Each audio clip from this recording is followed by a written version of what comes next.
también a que abandonen el escenario y gracias por trabajar bajo presión.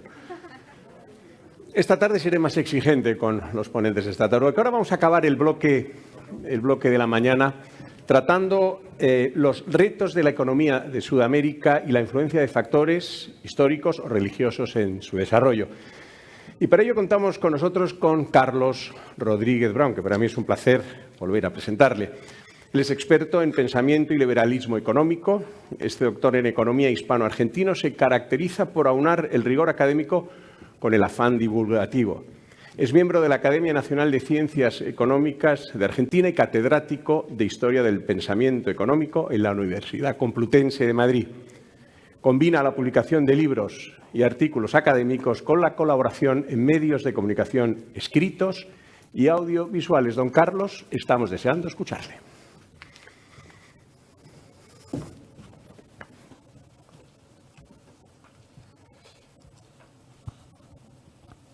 Buenos días, muchas gracias querido Michi por la presentación, muchas gracias a FIAP por invitarme a cerrar este primer bloque de la mañana.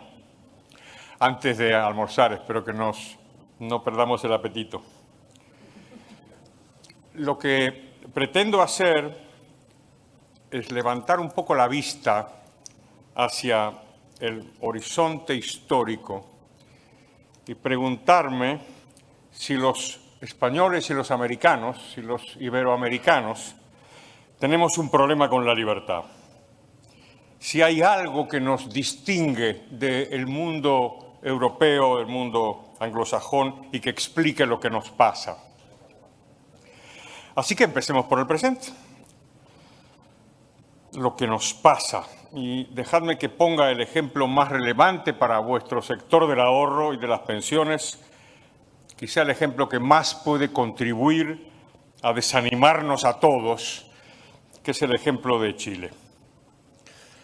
El Chile de mis antepasados, el Chile de mi abuelo, el país de América Latina con mejores resultados económicos y sociales, lo hemos visto sacudido por una violencia política que se encaminó hacia una pendiente que Dios quiera que no termine en el suicidio de mi Argentina natal, pero que se dirige hacia un escenario de menos libertad. Y en este escenario, importantes fuerzas políticas de la izquierda han señalado en particular al sistema de pensiones chileno como un objetivo a abatir, quizá como el objetivo a abatir. Dicho sistema, como sabéis perfectamente y no tengo que explicarlo mucho, por donde se lo mire es un éxito, empezando desde el punto de vista moral, que a menudo ignoramos, empezando por la dignidad que significa que los ciudadanos sean los dueños de su pensión, e incluyendo, por supuesto, el punto de vista macroeconómico, en el sentido de que el sistema ha ayudado al crecimiento del país. Como me comentó Guillermo Errázuriz en la charla que tuvimos preparando mi conferencia de hoy, el valor acumulado de los fondos de pensiones de Chile es de 200.000 millones de dólares. Y de ese valor, solo la tercera parte corresponde a las aportaciones de los partícipes. Las 2/3 partes corresponden a la rentabilidad lograda durante todos estos años. Saltemos a este lado del mar. En España vemos también muy claros movimientos antiliberales desde el gobierno y los partidos que lo sostienen. Hace pocos días han presentado un presupuesto con un gasto público disparado, subidas de impuestos y nuevos ataques al ahorro, concretamente a los planes de pensiones. Por cierto, no fueron los socialistas los primeros que empezaron el ataque. Empezó el PP, si recordáis, fue Mariano Rajoy el que empezó a reducir las deducciones de los planes de pensiones en el IRPF. Así que todo el mundo tiene aquí esqueletos en el armario, no sé si la metáfora es muy feliz. ¿Qué puede haber pasado? Estamos los españoles, los iberoamericanos condenados a ser páramos donde la libertad no puede germinar. Pues a pesar de todo, mi hipótesis de hoy es que esto es una leyenda negra. Es otra leyenda negra que nos afecta a los iberoamericanos.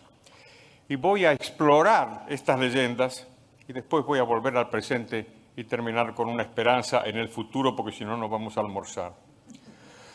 Cuando llegué a España hace 45 años, me impresionó la política, el notable espíritu de convivencia que marcó la transición, justo al revés de la imagen de esta caricatura del español intolerable, agresivo, violento. Me impresionó la sociedad, mucho más abierta a los cambios, mucho más tolerante, también con los inmigrantes, de lo que se podría suponer. Y me impresionó la economía.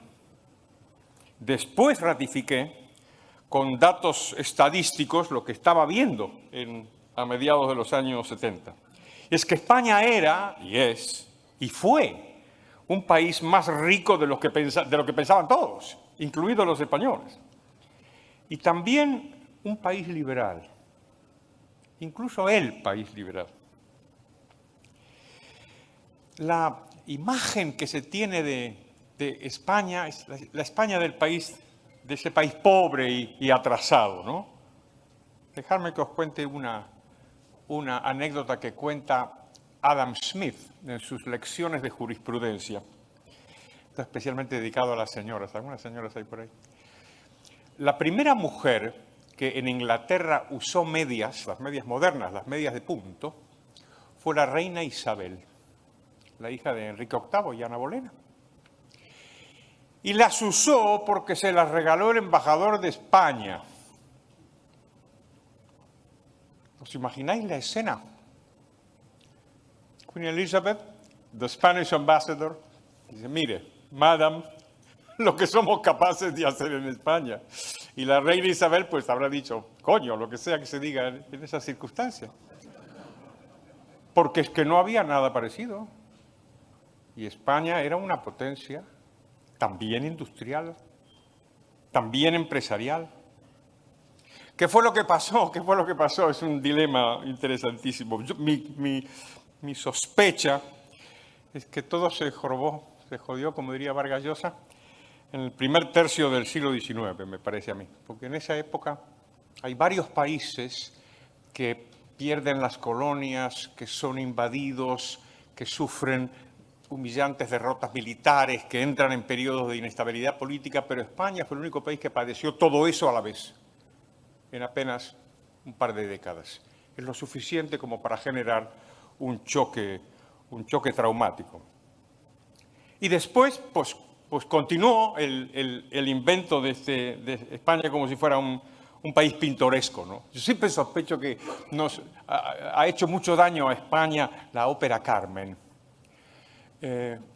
porque brindó esa imagen, ¿no? Como si España fuera eso, ¿no?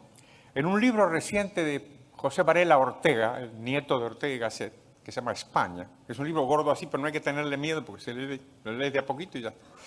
Cuenta esta historia, cuenta la historia de la imagen de España brindada por los extranjeros.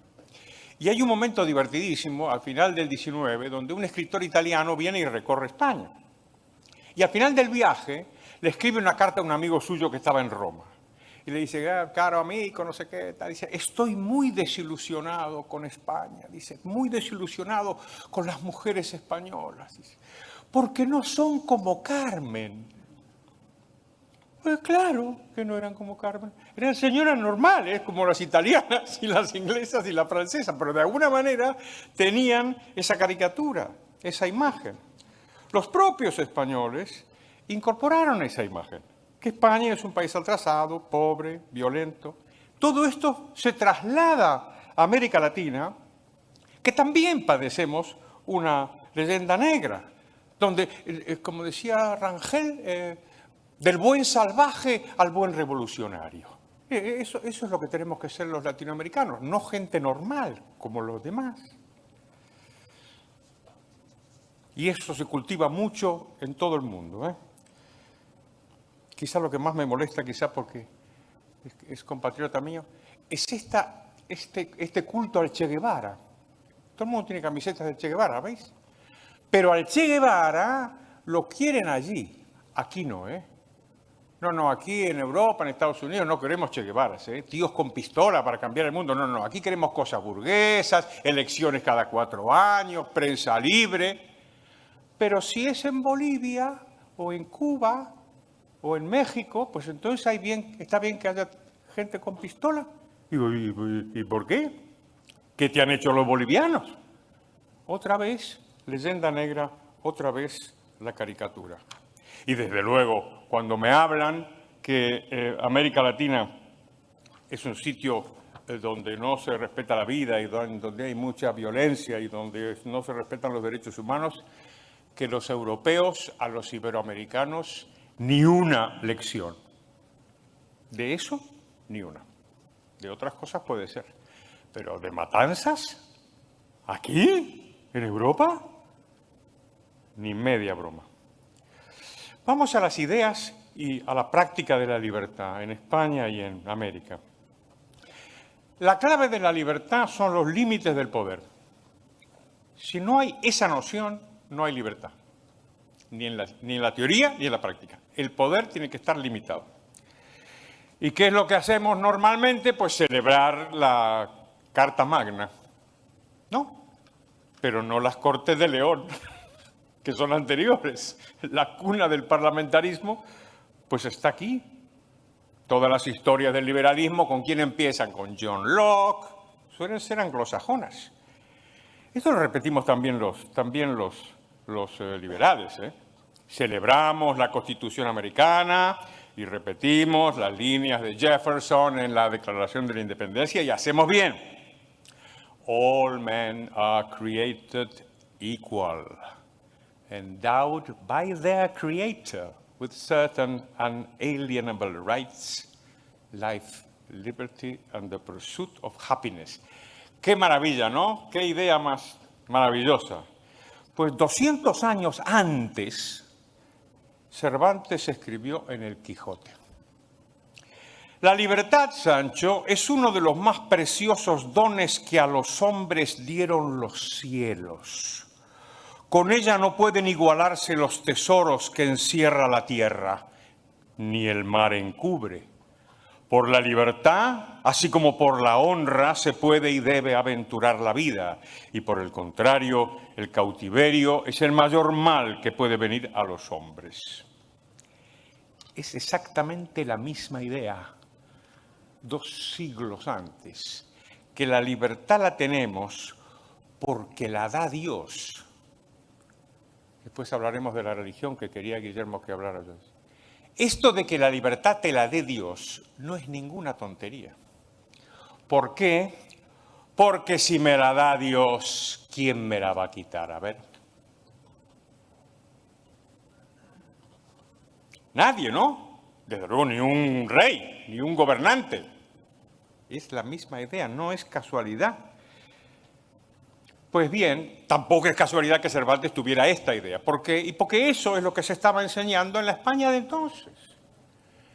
La escuela de Salamanca estaba entonces en su apogeo. ¿Y qué está detrás de la idea de estos brillantísimos teólogos, juristas, economistas también? Vitoria, Suárez, Molina, hasta Covarrubia, Navarrete, Azpilcueta. Y, por supuesto, el grandísimo Juan de Mariana. ¿Qué es lo que estaba detrás? Que el poder tiene que estar limitado. En el momento que esté esa idea hay que pillarla, porque eso es la libertad. Y después entramos en detalles, pero de momento esa es la piedra fundamental sobre la que descansa el edificio de la libertad. Y los americanos lo sabían. Y lo que quería leer Jefferson, lo que querían leer los Founding Fathers, era a esta gente, a Juan de Mariana. Sabemos que Jefferson les pedía a sus amigos que estaban, tráeme los libros de Mariana, tráeme por favor el libro del rey, tráemelo por favor. Sabían lo que leían, ¿eh? Tenían ideas fundamentales, esta idea de que el derecho se descubre, no se inventa, en contra del positivismo y del utilitarismo, ¿no? Que tuvieron tanto impacto en el mundo, también en en nuestra España y en nuestra América. Si hay algún colombiano aquí, recordará la frase famosa del general Santander, que está en el Palacio de Justicia de Bogotá, que dice: colombianos, las armas os han dado la independencia, las leyes os darán la libertad. Una frase muy bonita y peligrosísima. Peligrosísima. ¿Por qué? Porque si la ley me da la libertad, la ley me la puede quitar. ¿Ah? Hemos recorrido un largo camino desde aquella cosa de que we are endowed by our Creator. O sea, es nuestra la libertad. No me la da nadie. Primero es mía. Como decía el vasco francés maravilloso Bastiat, nosotros no somos libres porque tenemos leyes, sino que tenemos leyes porque somos libres. Primero está la libertad y después el derecho. La palabra liberal en sentido moderno fue inventada aquí en España. Fue inventada por los gaditanos de la Constitución de 1812, a donde acudieron, como sabéis, americanos de toda América. Nos reímos a veces de la Constitución de Cádiz, ¿no? Le dice: los españoles serán justos y benéficos. Y la gente se ríe tontamente de esta frase. Es una frase maravillosa. Dice: los españoles serán benéficos, no el ministro de Hacienda.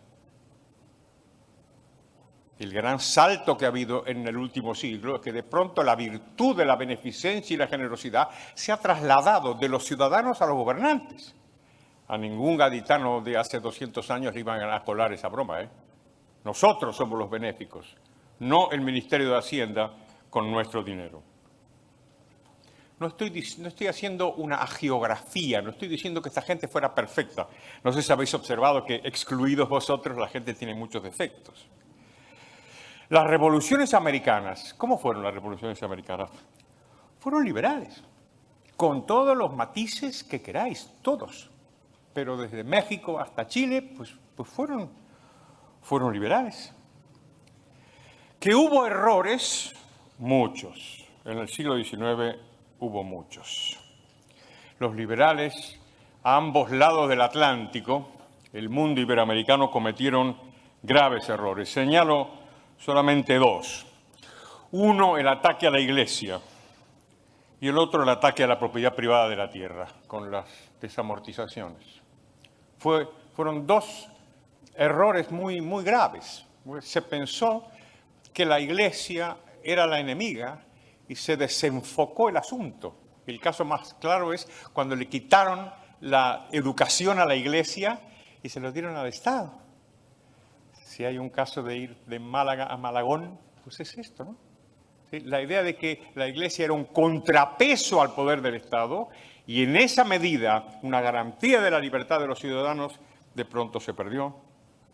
Con la propiedad privada de la tierra, las desamortizaciones llevadas adelante por los liberales, se cometió una ingenuidad increíble, ¿no? Se creyó que la propiedad valía salvo para la tierra.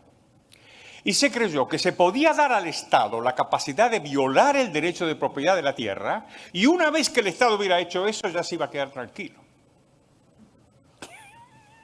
Caramba, un poquito de seriedad, ¿no? No fueron capaces de intuir lo que iba a pasar, claro. Que uno empieza por violar una propiedad y después sigue, claro. Y al final pues viola la propiedad, por ejemplo, de tus ahorros. Si os gusta la literatura, los episodios nacionales de Galdós cuentan estas dos cosas con muchísima inteligencia. El error de los liberales en estos dos ámbitos. En el siglo XX lo que pasó fue que continuó la leyenda negra. Ahora con el mundo iberoamericano supuestamente alérgico a la democracia. Nosotros no podemos ser demócratas porque la democracia es una criatura que no tiene familia iberoamericana. Digo, ¿por qué? ¿De dónde han sacado eso? O propenso a dictaduras brutales, ¿no? Está documentado el esfuerzo que hizo Stalin para que España fuera tratada como la Alemania nazi. Esto lo sabemos por las actas de la conferencia de Yalta. todo el énfasis los comunistas de que había que marginar y maltratar a España, que España era como los nazis y por lo tanto había que aplicarle los mismos castigos. Gracias a Dios en la mesa estaba pues el señor Truman y el señor Churchill, que levantaron la mano y dijeron: oiga, don José, usted tuvo algo que ver, ¿no? Usted tuvo algo que ver con lo que pasó en España, ¿no? Si España no es cualquier cosa, ¿no? Y así ha seguido hasta hoy, porque en España se produjo una cosa muy poco usual, ¿no? Y es que los comunistas libraron una guerra y la perdieron. Nunca lo olvidarían, ni hasta ahora, Pero entendámoslo para tener un marco completo de la cosa, ¿no? Y algo parecido pues pasa otra vez, como os contaba, con América Latina, con esta imagen de que somos un sitio pintoresco, ¿no? Yo no quiero ser pintoresco, quiero ser normal. Y si ves a los latinoamericanos, son normales. Y quieren lo mismo que quiere todo el mundo. El liberalismo, a pesar de todo, de todos estos errores, sobrevivió en el siglo XX, sobre todo entre pues, monárquicos, conservadores, democristianos, entre todos ellos había liberales.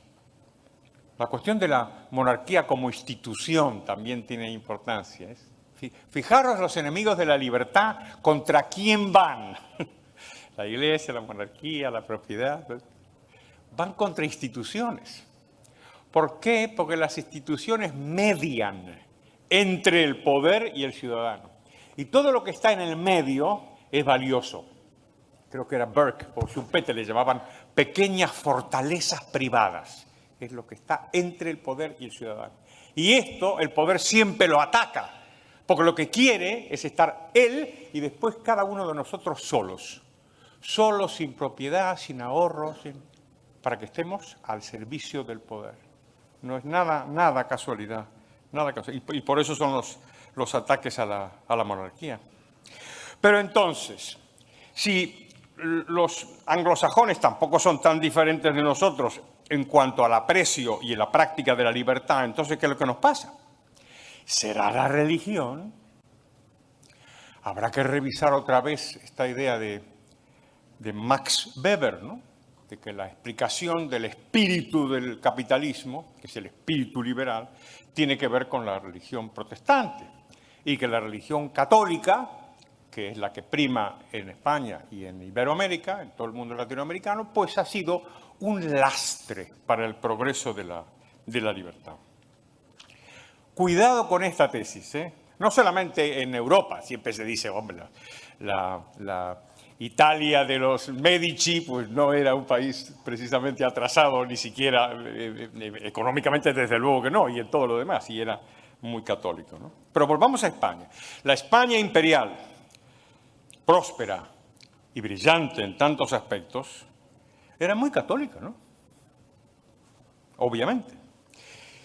Y lo que sucedió fue que con el tiempo, el Estado se enfrenta con la Iglesia, comprende lo que os he comentado antes, de las little fortresses, de las pequeñas fortalezas, ¿no? Entre el poder y el ciudadano.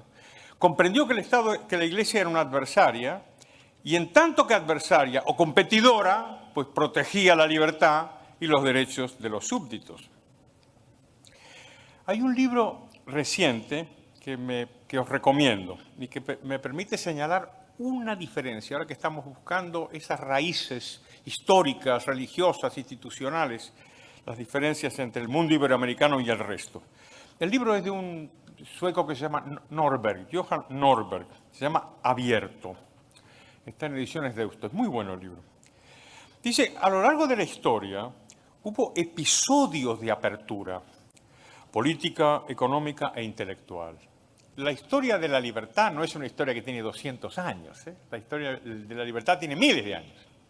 Y hay episodios muy antiguos, en donde por diversas razones las diferentes comunidades de mujeres y hombres tuvieron un momento de apertura, en donde se empieza a comerciar con los demás, a respetar las ideas de los otros, a discutir. Ese es el progreso. El progreso, si tienes eso, tienes el progreso seguro, ¿no? Todos los episodios de apertura, lo explica Norbert muy bien, dan como resultado pues el bienestar, claro, el bienestar y la prosperidad y la convivencia. En España también, ¿eh? Y en América también, ¿eh?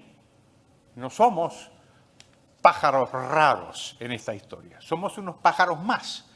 Y a nosotros también se nos aplica la ley general de que si hay apertura, hay prosperidad y hay bienestar. La clave anglosajona de los últimos 200 años no fue la apertura. La clave fue la duración. Es que se mantuvo la apertura. A trancas y barrancas y con retrocesos y con todas las imperfecciones que os digo que existen. No me consideréis que estoy pintando retratos idílicos. Digo, estoy intentando entresacar algunas hebras de este tejido, ¿no? A pesar de todo, la apertura en el mundo anglosajón, europeo, perduró. Pensemos en Inglaterra o en Estados Unidos, que también tienen lo suyo, tienen todos los defectos, pero relativamente han dado menos bandazos en las instituciones clave. Relativamente, menos bandazos en las libertades civiles, los derechos de propiedad, la estabilidad institucional, la seguridad jurídica. Entonces, este es un punto que podríamos considerar, que es mantenerse, mantener el tiempo necesario. En el libro de Norberg te explican muchos episodios, algunos de la China, por ejemplo, bien interesantes, donde abren, tienen toda prosperidad y de pronto se cierran. Y el efecto del cierre, el efecto negativo, es lo que cabe esperar, pobreza, no sé qué, intolerancia, etc. Claro, siempre me podríais reprochar que estoy razonando en círculos, porque primero digo que no somos tan distintos de los anglosajones y termino diciendo que sí somos distintos. A ver, no lo somos en la idea y en el aprecio por la libertad. Eso está claro que no lo somos. Es posible que nuestra diferencia es que hemos tenido más prisa.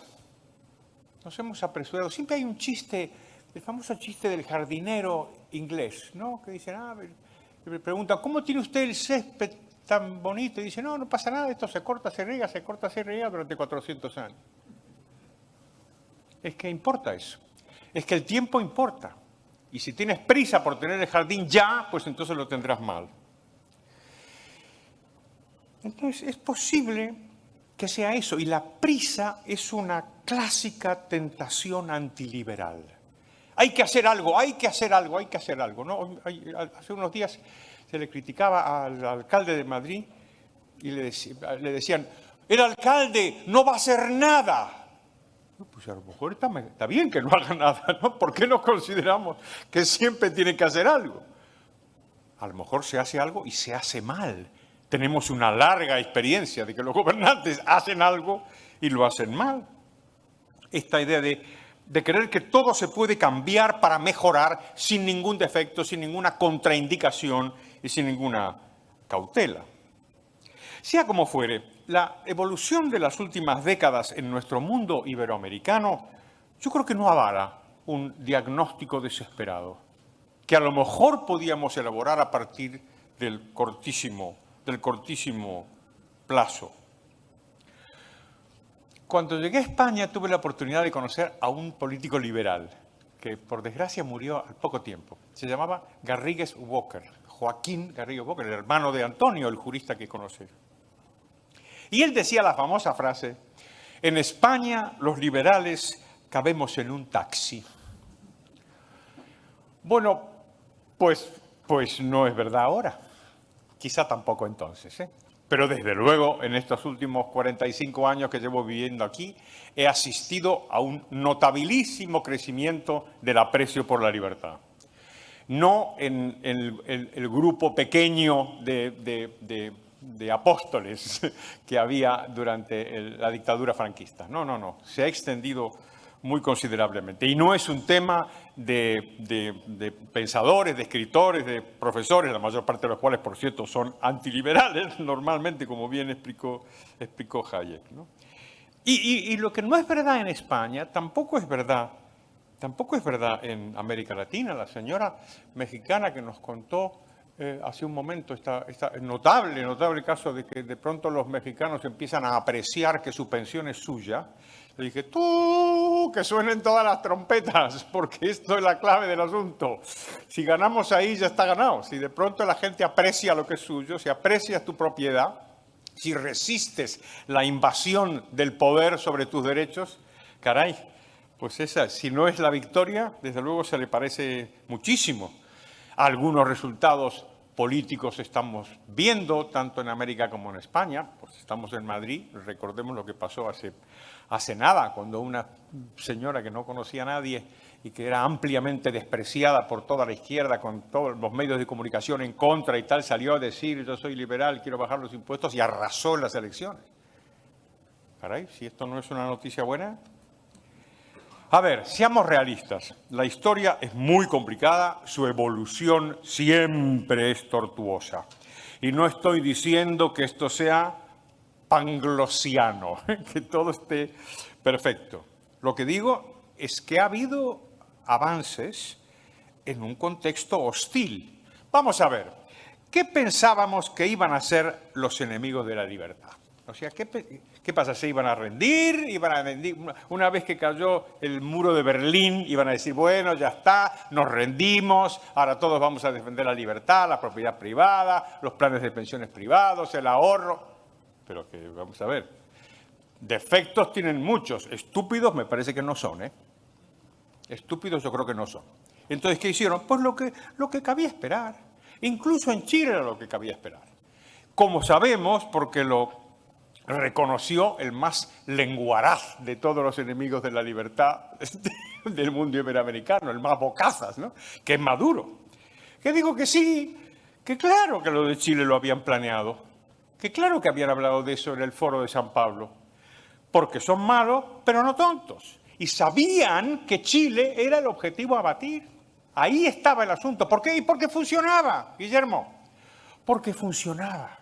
Entonces ahí hay que poner todo el esfuerzo, ¿no? Saben dónde está el peligro. Y el mayor peligro para los antiliberales de América era Chile, por lo bien que iba. Por lo tanto, es una historia imperfecta, pero es una historia con componentes de liberalismo presentes y pasados, de una larguísima tradición que yo creo que tenemos que apreciar. Bueno, por cierto, incluso en las pensiones, el reciente intento del presidente peruano pues se vio frustrado también por una reacción popular. En España, las subidas de impuestos están recibiendo más protestas que nunca. Yo nunca he visto esto. Os pongo nada más que un ejemplo. Felipe González es un gobernante democrático de los más exitosos de la historia del mundo, ¿vale? Ganó 4 elecciones seguidas, 4, ¿eh? 3 con mayoría absoluta, se dice pronto, ¿eh? Hay muy pocos políticos del planeta que tengan este éxito. Pues bien, en cada elección que ganaba Felipe González había subido los impuestos con respecto a la elección anterior. Mi conjetura es que eso ya no se puede hacer. Y de pronto los impuestos que no eran un issue electoral se han convertido en el centro del issue. Y todo el mundo habla de impuestos. Una cosa impresionante es que antes no se hablaba. No se hablaba del tema. Y ahora no hay político que no hable del tema. Y de pronto están escuchando una música. La música es que a los españoles igual les interesa defender su propiedad y defender sus ahorros. Y entonces si les suben los impuestos, igual van y no te votan. Y los políticos también tendrán defectos. Estúpidos no son, ¿eh? Y recogen el mensaje.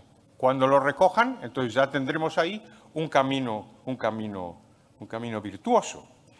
Y de hecho la resistencia ante los ataques pues indica que vamos incluso por buen camino. Y por lo tanto podemos concluir con algo de esperanza y decir: ¡viva América! ¡Viva España! ¡Viva el ahorro! Y ¡viva la libertad! Muchas gracias.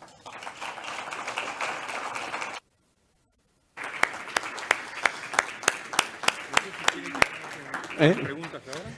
Carlos, a ver, estamos muy fuera de tiempo, pero ya que déjame que te tutee, ya que te tenemos aquí, una pregunta corta, si queréis, y luego acortaremos el almuerzo e intentaremos reducirlo en 50 minutos. Y si no, que le pregunten allí, a lo mejor allí le brean más, no lo sé. Es igual. Lo dejamos para el almuerzo, les agradecemos, les invitamos al salón de ahí. En 50 minutos volvemos con ustedes. Don Carlos, 1.000.000 de gracias. Muchísimas gracias a todos. Adiós. En breve estamos aquí otra vez con vosotros. ¿Qué tal, querido? ¿Cómo estás?